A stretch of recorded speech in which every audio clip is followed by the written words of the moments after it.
One of the most humorous incidents of Lincoln's school years was a story he would later use as president to refer to three cantankerous congressmen. In school, it was customary for students to take turns reading out loud from the Bible. On one occasion, the class read the story of Nebuchadnezzar and the golden image from the 3rd chapter of Daniel. Verse 12, which contains the names Shadrach, Meshach, and Abednego, the Israelites who were thrown into the fiery furnace, fell to an undersized boy called Bud, who had not progressed very far in the art of reading. These names appear repeatedly throughout the chapter. In recounting his recollections of Bud's ordeal, Lincoln said, "Little Bud stumbled on Shadrach, floundered on Meshach, and went all to pieces on Abednego.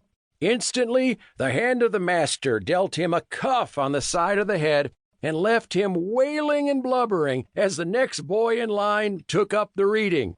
But before the girl at the end of the line had done reading, he had subsided into sniffles and finally became quiet. His blunder and disgrace were forgotten by the others of the class until his turn was approaching to read again. Then, like a thunderclap out of a clear sky, he sent up a wail which even alarmed the master, who with rather unusual gentleness inquired, 'What's the matter now?' Pointing with a shaking finger at the verse that a few moments later would fall to him to read, Bud managed to quaver out an answer. 'Look there, marster,' he cried. 'There comes them same damn three fellers again.'" At Crawford's Blab School, Abe and his sister used a textbook that they had brought with them from Kentucky, an edition of Dilworth's spelling book. Through this book, they learned about Roman and Arabic numerals and letters. Many of the lessons were taken from the Psalms and Proverbs of the Bible, and it included the familiar children's prayer, "Now I lay me down to sleep." Abe's stepmother recalled that Abe read all the books he could get his hands on.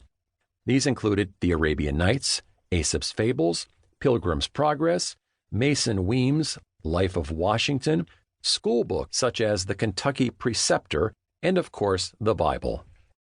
As a farmer's son, Abe couldn't spend a lot of time reading. One of Abe's routine chores as a youth was to go to the local grain mill to grind corn. On one occasion after arriving at the mill, he hooked up their old mare to the arm of the corn grinder and began urging her along. Having previously complained that his dog could eat the meal as fast as the horse could grind it, he decided that to speed the mare up, he would occasionally prod her with, "Get up, you old hussy," and apply a switch. The mare evidently grew tired of this routine.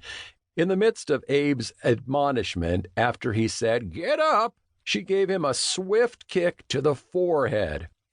The owner of the mill hurried in, picked up the senseless boy, and sent for Abe's father. Abe lay unconscious all night, and he was apparently killed for a time.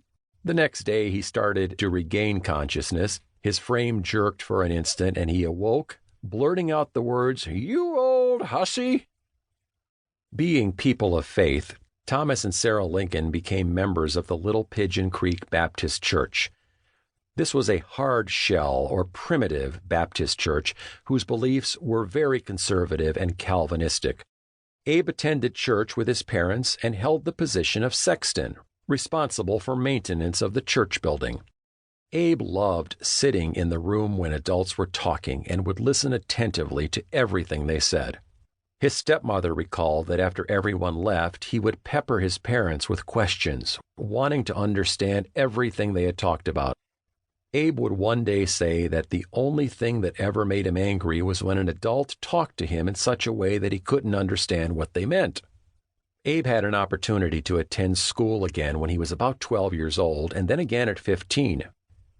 His sense of humor started showing up at this age, as a few surviving pages of one of his copybooks demonstrate. "Abraham Lincoln, his hand and pen, he will be good, but God knows when. And Abraham Lincoln is my name, and with my pen I wrote the same. I wrote in both haste and speed, and left it here for fools to read."